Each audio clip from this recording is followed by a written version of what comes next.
ایک انگریز پاکستان کی سیر کرنے آیا۔ وہ ایک پاکستانی گائیڈ کو لے کر لاہور کی سیر کر رہا تھا۔ ریلوے پھاٹک بند تھا۔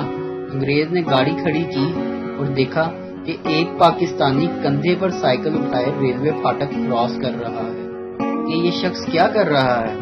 گائیڈ نے جواب دیا کہ اصل میں پاکستانی قوم کے پاس وقت نہیں ہے، وہ گاڑی آنے کا انتظار نہیں کر سکتے، اسی لیے یہ شخص کندھے پر سائیکل اٹھائے پھاٹک کراس کر رہا ہے۔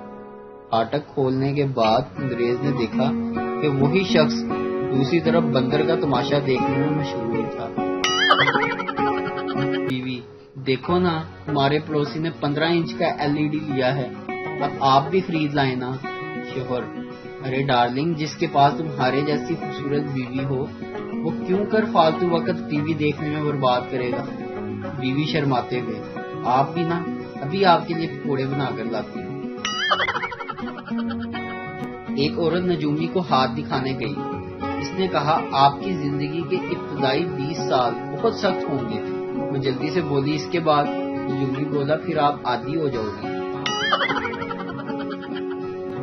نرس مریض کے سر سے خون صاف کرتے ہوئے: آپ کا نام؟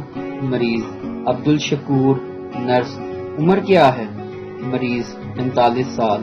نرس: شادی شدہ؟ مریض: نہیں، موٹر سائیکل سے گرا ہوں۔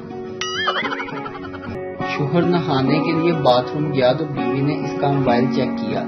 لسٹ میں ایک نام کرونا نظر آیا۔ بیوی کو تجسس ہوا۔ اس نے وہ نمبر ڈائل کیا تو کچن میں رکھا اس کا خود کا فون بجنے لگا۔ اب لاکھ سمجھانے پر بھی شوہر باتھ روم سے باہر نہیں آ رہا، بول رہا ہے میں قرنطینہ میں ہوں۔